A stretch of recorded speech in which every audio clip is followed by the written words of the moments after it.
Buen día.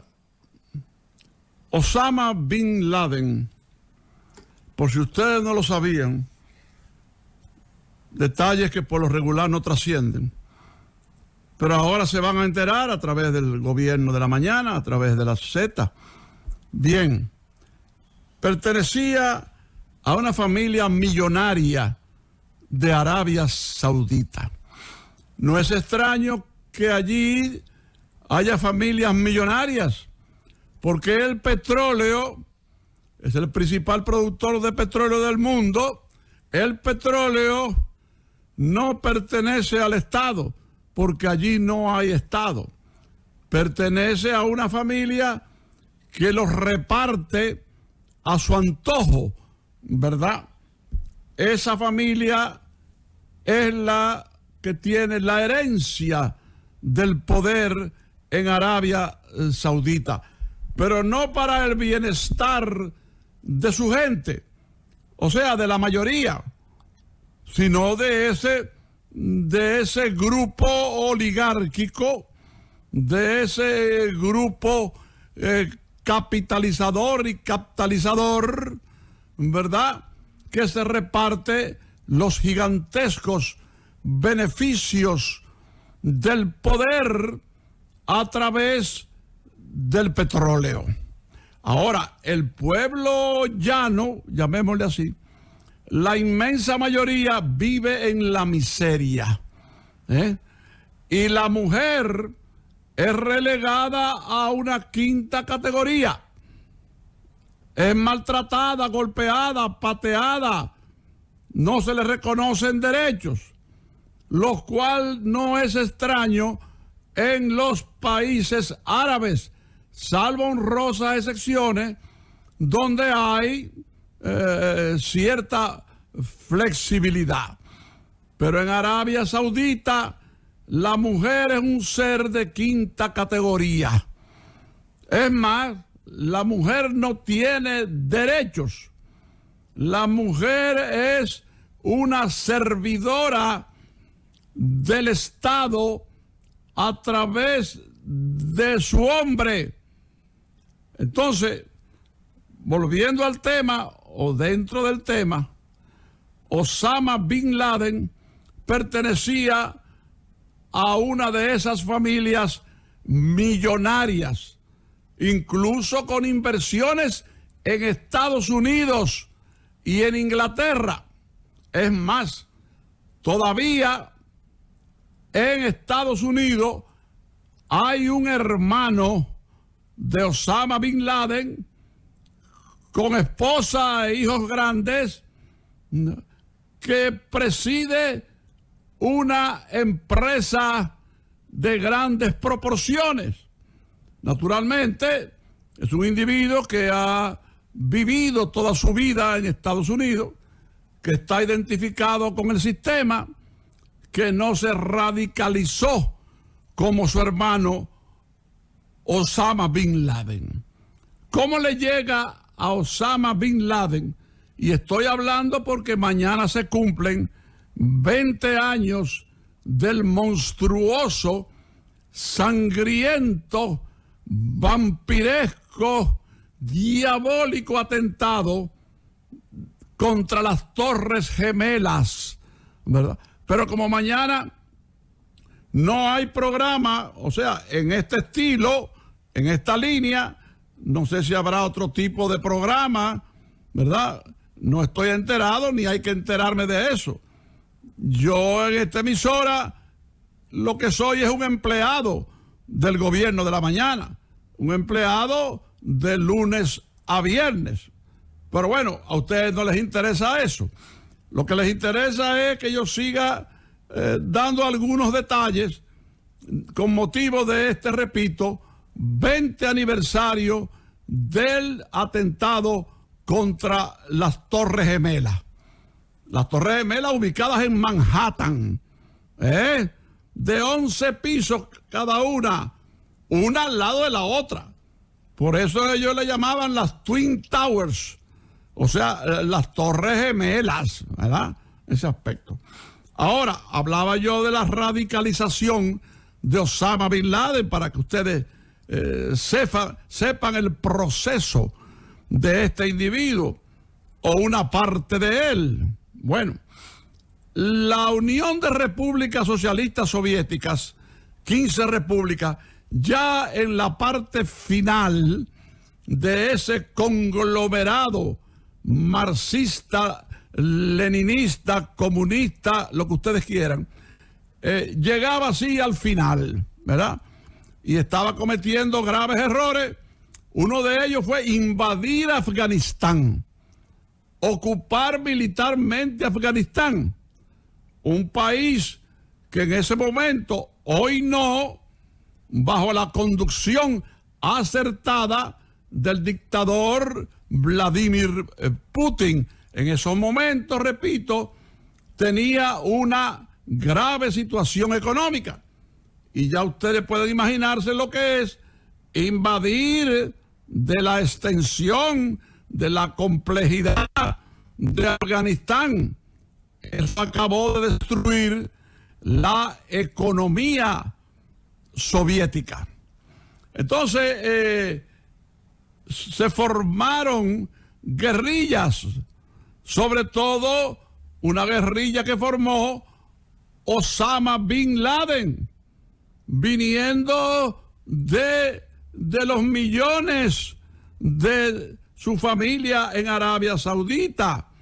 Y ese grupo, ¿verdad? Ese grupo poderoso económicamente, poderoso en armamentos y fanatizado, ¿verdad?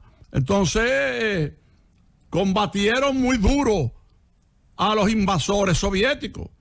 Les ocasionaron enormes pérdidas humanas y, claro, enormes pérdidas económicas y un descrédito, un desprestigio internacional.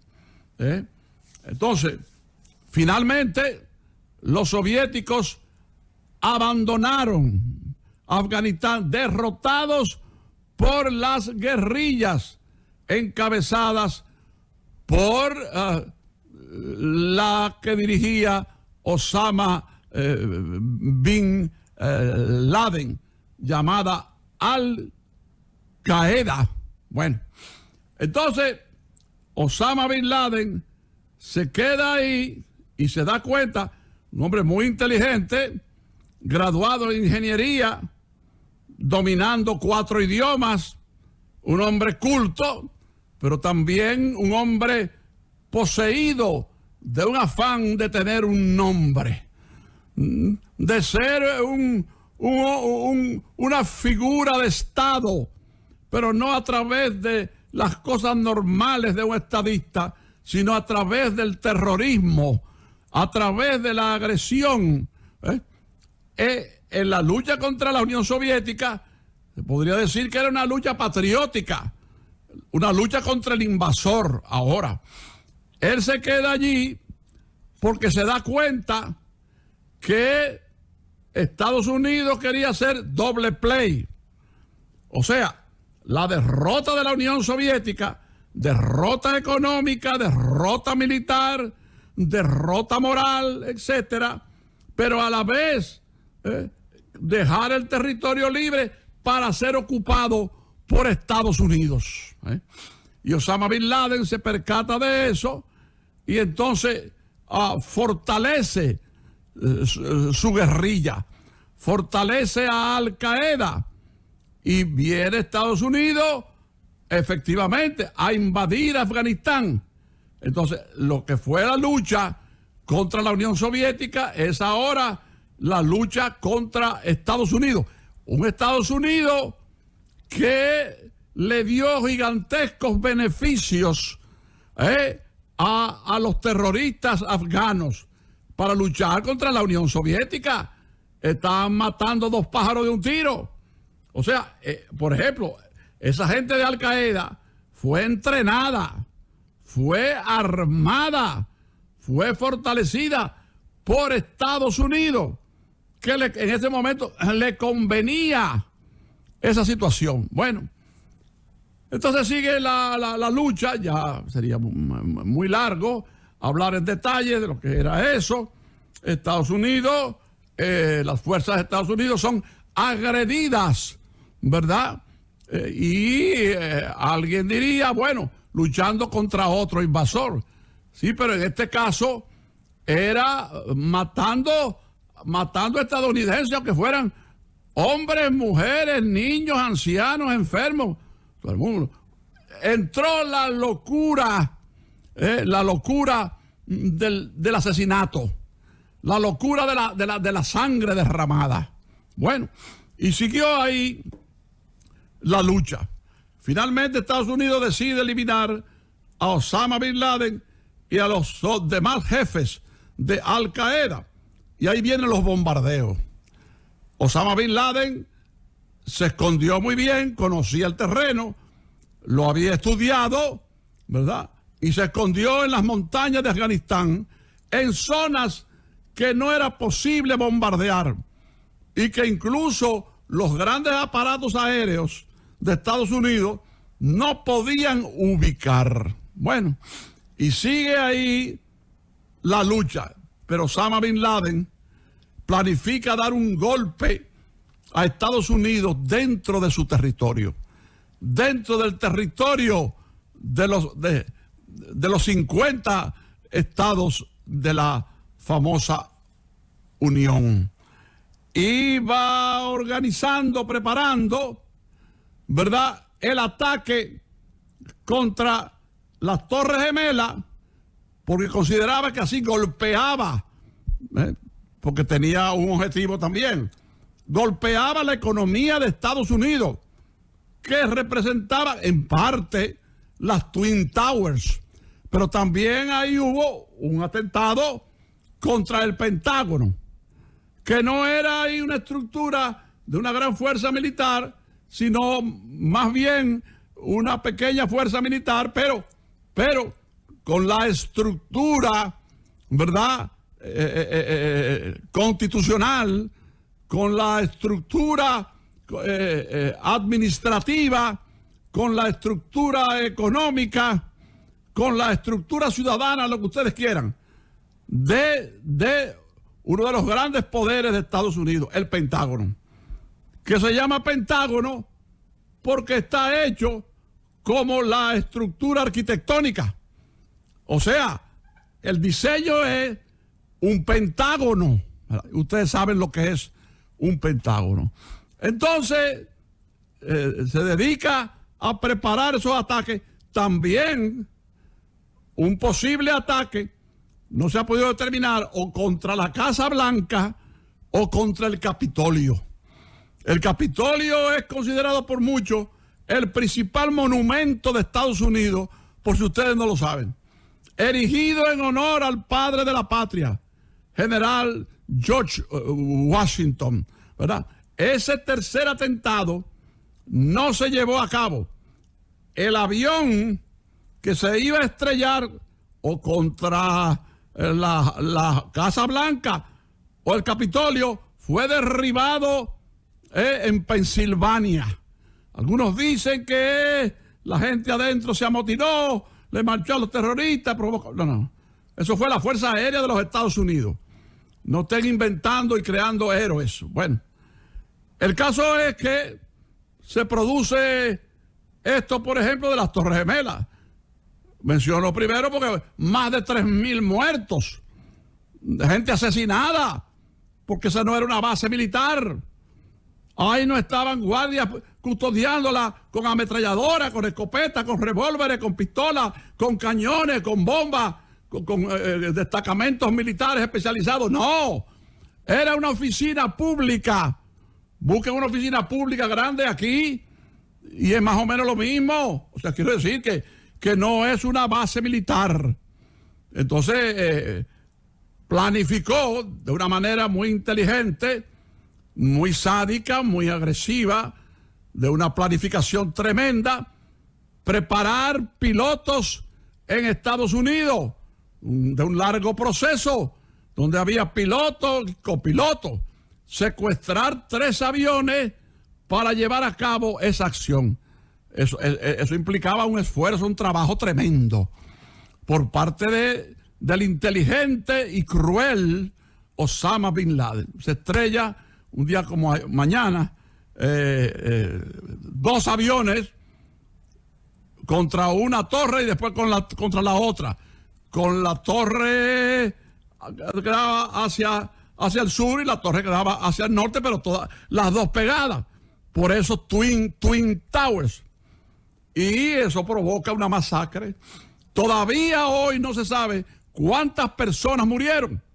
Porque usted se imagina el derrumbe de 11, 12 pisos, derrumbándose por completo, desde el techo hasta el parqueo abajo.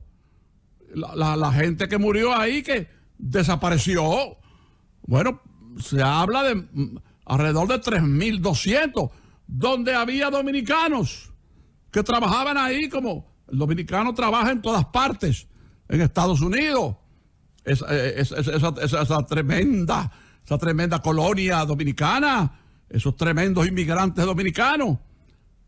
Bueno, y entonces se estrella contra el Pentágono, que ocasiona serios daños a militares y civiles, y sobre todo a la estructura de organización, de administración de esa empresa de la estructura estatal de los Estados Unidos de América. Y entonces Osama Bin Laden se atribuye todo aquello, hace alarde y comienza su persecución. Vamos a agilizar un poco esto, aunque cualquier detalle es interesante. Comienza la búsqueda de Osama Bin Laden. El caso es entregado al Navy SEAL. El Navy SEAL es la institución militar de mayor preparación, de mayor capacidad militar en Estados Unidos. Para pertenecer al Navy SEAL hay que reunir unas cualidades, unas condiciones excepcionales, ¿verdad? Sobre todo el sector de los francotiradores. Gente que a kilómetros es capaz de matar una pobre, una hormiguita, qué sé yo, por decir algo. Entonces, persiguen a Bin Laden, bombardean, mandan equipos, pero fundamentalmente le dan el caso a nivel de inteligencia, a nivel de seguimiento y finalmente a nivel de ejecución a Osama Bin Laden, que finalmente lo ubican en Pakistán, y obtienen los detalles de su vida íntima con la esposa y 2 hijos a través de su médico. El médico, como se demostró después, lo traicionó a cambio de $300,000, que no es una pendejadita. Entonces ya un elemento del Navy SEAL, uno de los más entrenados, de los grandes tiradores, se ubica en un lugar que ubica, valga la redundancia, a Osama Bin Laden moviéndose en su habitación al lado de la familia. Y ahí mismo apunta y le da 2 balazos en la cabeza. Explicó después el francotirador y especialista que 2 balazos, porque uno en la frente para destruir todo lo que había dentro y el otro para dividir, romper en 2 mitades toda la estructura cerebral, para que no hubiese la menor duda. Ahí muere Osama Bin Laden. Y mañana se cumplen 20 años, porque fue un día como mañana, el llamado 9/11, 9 por el mes, 11 por el día, el 9/11, y nada más se habla del atentado a las Torres Gemelas, por tanta gente que murió y por la especialidad de organizar esta monstruosidad. Pero también está lo del Pentágono y lo del avión derribado en Pensilvania, cuando iba o hacia la Casa Blanca o hacia el Capitolio. De manera que mañana, 20 años de del atentado contra las Torres Gemelas y contra el Pentágono, sobre todo las Torres Gemelas, por la cantidad de personas que murió allí, e inclusive por tantos dominicanos que perecieron y tanta gente inocente que estaba allí trabajando, que estaba ajena a las confrontaciones bélicas que organizaba el terrorista Osama Bin Laden. Como pasa el tiempo, señores. Dice el poeta, el tiempo no pasa, el tiempo se nos queda. En este caso, Al Qaeda. Bien, se abren las comillas. No permitiré que el ácido del diablo siga presente en la República Dominicana. Luis Abinader, presidente nuestro, jefe del Estado, primer ejecutivo de la nación, haciendo esta advertencia enérgica. No solo las palabras, sino los gestos de la decisión de ponerle coto a esta forma de desfigurar seres humanos, de matar seres humanos. Malditos sean, 1000 veces malditos sean, ¿verdad? Como ahora esta pobre muchacha, que murió. Alguien diría descansó, porque como se veía en un espejo ella, que ya no era ella, era otra persona, donde va a buscar de que un ramo de flores, en lugar de ramo de flores, se encuentra con el ácido del diablo. ¡Cuánta crueldad! Se ha dicho que está ubicado el autor material.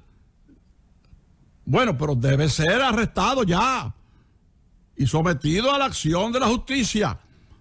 Por no decir que la solución es la que planteó aquí Rosendo Tavares Villalobos, que hoy inicia un viaje a Estados Unidos para vacunarse él en segundo orden y la familia. En segundo orden quiero decir la segunda dosis. Bien hecho de su parte. Entonces, en un mes desaparecerá en República Dominicana el ácido del diablo. Luis Abinader. Es una decisión firme de un hombre firme, de un hombre de valor personal, de un hombre de carácter, de un hombre que no solo está en importantes inauguraciones y en importantes reuniones a nivel nacional, como yo le bauticé, el presidente que trabaja. Y nadie, ningún presidente, ¿verdad?, en un año había logrado lo que logró Luis Abinader. Pero este tema es sumamente interesante. Se ha formado, dice el señor presidente, un equipo multinacional con Proconsumidor a la cabeza. Atención, Eddie Alcántara, y atención a todo lo que yo he dicho de Eddie Alcántara. Y Proconsumidor estará a la cabeza de ese equipo multinacional que no permitirá que aquí opere nada que se parezca siquiera al ácido del diablo. El presidente Luis Abinader, el licenciado Alcántara, de los mejores funcionarios de este gobierno, el ministro Alcántara señaló que aceptaba el reto como hombre disciplinado y consciente de que el jefe del Estado está decidido a acabar con esta barbaridad, con esta monstruosidad. Yo repito esto, se abren las comillas de nuevo. No permitiré que el ácido del diablo siga presente en República Dominicana. Luis Abinader. Y yo creo en el presidente, como creo en muchos de sus eficaces colaboradores, como el caso del leal, consecuente y responsable Eddie Alcántara. Bien. Hay un tema que yo no sé si abordarlo ahora, porque debo terminar en unos 4 minutos, y es el tema del dinero del narco en la política. Eso está en todas partes del mundo, ¿eh? Eso viene inclusive desde los antiguos estados comunistas, porque es que es mucho dinero y hay muchas formas de llevarlo a las diferentes instituciones, porque eso no es un recibo que se hace, eso no es un cheque que se hace, son contactos que se llevan a cabo para entonces infiltrar ese dinero a los partidos políticos, a las instituciones armadas, a los organismos, los diferentes organismos del Estado, a todo lo que se mueve en un país. Estamos hablando, como hablaba yo ayer, de que es el negocio más grande del mundo. Lo que pasa es que ni siquiera se puede cuantificar, porque no es una compañía por acciones pagando impuestos y rindiendo detalles de sus gastos. Estamos hablando de gente que sabe lo que hace en su maldad, en sus actos criminales, en su penetración. Algunos dicen que, bueno, los partidos políticos tienen que depurar mejor, tienen que tener más cuidado, tienen que eliminar la penetración del narco en sus filas. Y es fácil. ¿De qué está usted hablando? Eliminar de las filas, ¿qué? Jugadores de hockey. Eliminar de sus filas, ¿qué? Corredores de velocidad. No jodan. Esto es una cosa muy seria. Y que penetra de diferentes maneras. El narco penetra utilizando 8,000 mecanismos de introducción a las instituciones de los países.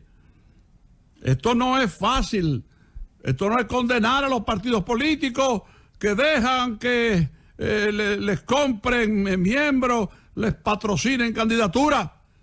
Es que eso está presente en todas partes del mundo, donde inclusive el narco ha patrocinado campañas electorales y llevado a la presidencia a jefes de Estado de países de gran importancia.